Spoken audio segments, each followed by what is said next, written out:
ابھی چند ہی دنوں کے بعد یوم آزادی آنے والا ہے۔ 14 اگست 1947 کو اللہ پاک نے ہمیں اپنا آزاد ملک عطا فرمایا۔ اس بات میں کوئی شک نہیں کہ بنی اسرائیل کی آزادی میں اور پاکستان کی آزادی میں زمین و آسمان کا فرق ہے۔ بنی اسرائیل کو فرعون سے آزاد کروانے والے اللہ تبارک و تعالیٰ کے نبی حضرت موسیٰ علیہ السلام تھے، اور پاکستان کی آزادی کے لیے کوشش کرنے والے نبی نہیں تھے، بلکہ انبیاء کرام علیہ السلام کے غلام اور امام الانبیاء محبوب خدا صلی اللہ علیہ وسلم کے ماننے والے تھے۔ کوئی بھی غیر نبی ہرگز نبی کی برابر نہیں ہو سکتا۔ اس لیے بنی اسرائیل کی آزادی میں اور پاکستان کی آزادی میں زمین و آسمان کا فرق ہے، مگر بنی اسرائیل کی آزادی کے بعد ان کے کردار میں ہمارے لیے عبرت اور نصیحت ہے۔ اس سے ہمیں پتہ چلتا ہے کہ آزادی کہتے کسے ہیں، آزادی ملنے پر کیا کرنا چاہیے، آزادی ملنے کے بعد زندگی کا انداز کیسا ہونا چاہیے۔ ذرا پاکستان کی تاریخ آزادی پر نظر ڈالیے۔ 1857 میں آزادی کے لیے پہلی اجتماعی اور منظم کوشش کی گئی۔ اس آزادی کے لیے سب سے پہلے جنہوں نے آواز اٹھائی وہ تھے بہت بڑے عاشق رسول، ماہر عالم دین حضرت علامہ فضل حق خیر آبادی رحمۃ اللہ علیہ۔ آزادی کی اس پہلی کوشش میں تقریباً 22,000 علماء کرام شہید ہوئے۔ اس سے بھی مسلمانوں کے حوصلے پست نہ ہوئے، مسلمان مسلسل کوششیں کرتے رہے۔ عاشقان رسول علماء کرام دین رات محنت کرتے رہے۔ صدر الفاضل مولانا نعیم الدین مراد آبادی، مفتی احمد یار خان نعیمی، خلیفہ اعلیٰ حضرت مولانا عبدالعلیم میرٹھی، مولانا دیدار علی شاہ، محدث اعظم ہند محدث کچھوچھی، محدث علی پوری، ابو الحسنات سید احمد قادری، علامہ عبدالغفور ہزاروی، علامہ عبدالستار خان نیازی، خواجہ قمر الدین سیالوی، پیر جماعت علی شاہ، پیر صاحب مانکی شریف، پیر صاحب زکوری شریف رحمۃ اللہ علیہ اجمعین، اور ان کے علاوہ سینکڑوں علماء مشائخ اہل سنت نے تحریک پاکستان میں خوب حصہ لیا۔ برصغیر کے گوشے گوشے میں تقریریں ہونے لگیں، نظمیں پڑھی جانے لگیں، مسلمانوں کے دلوں میں پاکستان کی محبت ڈالی گئی، بلکہ علماء اہل سنت کے متعلق تو کتابوں میں یہاں تک بھی لکھا ہے کہ 1946 میں جب تحریک پاکستان اپنے آخری مراحل پر تھی، اس وقت علماء کرام نے گھر گھر جا کر بھی دعوتیں دیں اور اس مسلمانوں میں ایک آزاد اسلامی ملک کی محبت بیدار کی۔ آخر بزرگوں کی دعائیں قبول ہوئیں، علماء مشائخ عوام اور مسلم رہنماؤں کی کوششیں رنگ لائیں، اور 14 اگست 1947 کو رمضان المبارک کی 27ویں شب تھی۔ ایسے بابرکت لمحات میں رات 12 بجے اعلان ہو گیا، الحمدللہ مسلمانوں کو علیحدہ اسلامی ملک پاکستان وجود میں آ چکا ہے۔ کبریا کا لطف تھا اور رحمت شاہ زمن، ہم کو 47 میں حاصل ہوا اپنا وطن۔ ہم پر جدوجہد آزادی میں تھے سایہ فغن، اولیاء امت احمد صحابہ پنجتن، اہل سنت و اہل جماعت کے مقاصد سے لگن رنگ کیسے نہ لے آتی، کیوں نہ مل جاتا وطن۔ سینکڑوں پیروں ہزاروں عالموں کی دوڑ دھوپ تھی، نتیجہ خیر ہم نے لے لیا اپنا وطن۔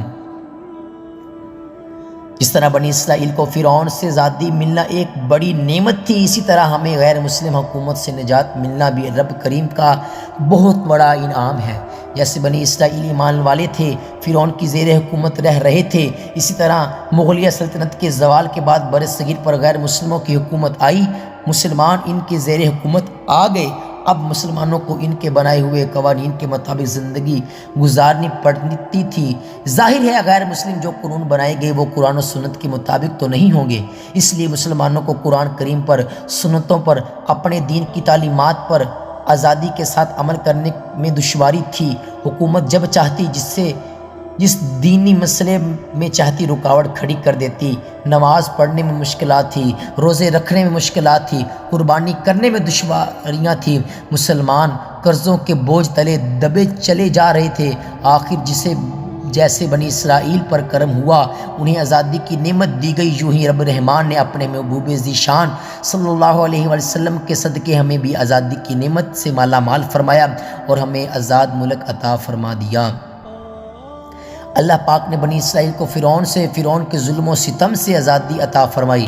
اب انہیں چاہیے تھا کہ یہ اللہ پاک کی اس نعمت کا شکر ادا کرتے، اللہ پاک کے حضور جھک جاتے، اللہ پاک کی فرما برداری کرتے، اللہ پاک کے احکام دل و جان سے تسلیم کر لیتے، مگر بنی اسرائیل نے ناشکری کی۔ جب فرعون غرق ہوا، بنی اسرائیل نے اسے غرق ہوتے خود دیکھا تھا، مگر یہاں سے تھوڑے ہی آگے گئے، دیکھا ایک قوم ہے جو جھوٹے خداؤں کی پوجا میں مصروف ہے، شرک کر رہی ہے۔ یہ دیکھ کر بنی اسرائیل بولے، یا موسیٰ اجعل لنا الہا کما لہم آلہہ۔ ترجمہ کنز ایمان، اے موسیٰ ہمارے لیے بھی ایسا ہی ایک معبود بنا دو جیسے ان کے لیے کئی معبود ہیں۔ اللہ اکبر۔ ابھی ایک کافر کا انجام دیکھ کر آ رہے ہو، اور جرت دیکھیے کہ اللہ پاک کے نبی حضرت موسیٰ علیہ السلام سے شرک کی اجازت مانگ رہے تھے۔ اللہ پاک نے حضرت موسیٰ علیہ السلام کو تورات شریف عطا فرمانے کے لیے کوہ طور پر بلایا۔ حضرت موسیٰ علیہ السلام 40 دن کوہ طور پر تشریف فرما رہے، پیچھے سے بنی اسرائیل بھٹک گئے۔ سامری نام کے ایک جادوگر نے ان کے لیے دھات کا ایک بچڑا بنایا، بنی اسرائیل نے اس بچڑے کو ہی خدا مان لیا۔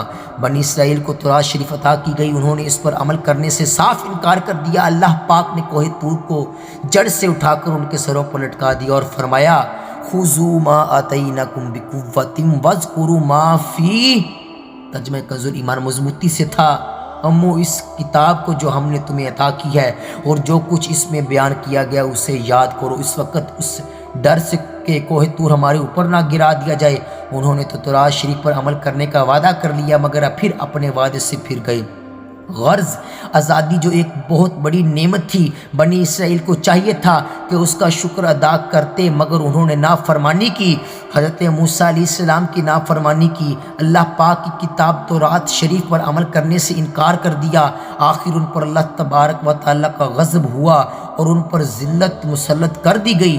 اللہ پاک نے ارشاد فرمایا، ضُرِبَتْ عَلَيْهِمُ الذِّلَّةُ وَالْمَسْكَنَةُ وَبَاءُوا بِغَضَبٍ مِّنَ اللَّهِ۔ ترجمہ کنز ایمان، ان پر ذلت اور غربت مسلط کر دی گئی اور وہ خدا کے غضب سے مستحق ہو گئے۔ بنی اسرائیل پر یہ ذلت کیوں مسلط کی گئی، ان پر اللہ پاک کا غضب کیوں ہوا، اس کا سبب بھی اللہ پاک نے ساتھ ہی بیان فرما دیا۔ ارشاد ہوتا ہے، ذَلِكَ بِمَا عَصَوْا وَكَانُوا يَعْتَدُونَ۔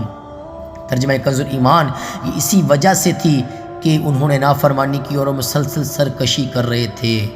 جو کچھ ہیں وہ سب اپنے ہی ہاتھوں کے ہیں کرتوت، شکوہ ہے زمانے کا نہ قسمت سے گلا ہے۔